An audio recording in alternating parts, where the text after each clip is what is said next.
मनाशी ध्यास घेऊन आज तुडवा वाट तू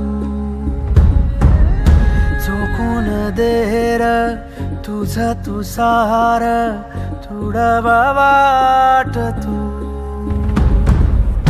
धगधगता श्वास आता बेभान पेटू दे पडू दे पाऊल पुढं सदी काट पाया खाली लाख येळा येऊ दे पडू दे पाऊल पुढं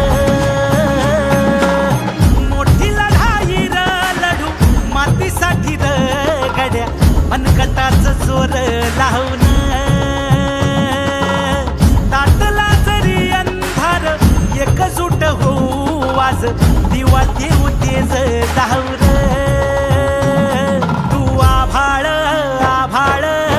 वादळ तुझ तू राजा. नमस्कार, मी महाराष्ट्र पोलीस बल संघटना मुंबईमधले सर्व पदाधिकारी काल 17 जुलै 2025 रोजी जितेंद्र आव्हाड व रोहित पवार यांसारख्या राजकारण्यांनी आझाद मैदान पोलीस ठाणे या ठिकाणी पोलिसांशी बोलताना उद्धटपणे वागणूक केली, दादागिरीची भाषा केली, तसेच अपमानास्पद वागणूक काल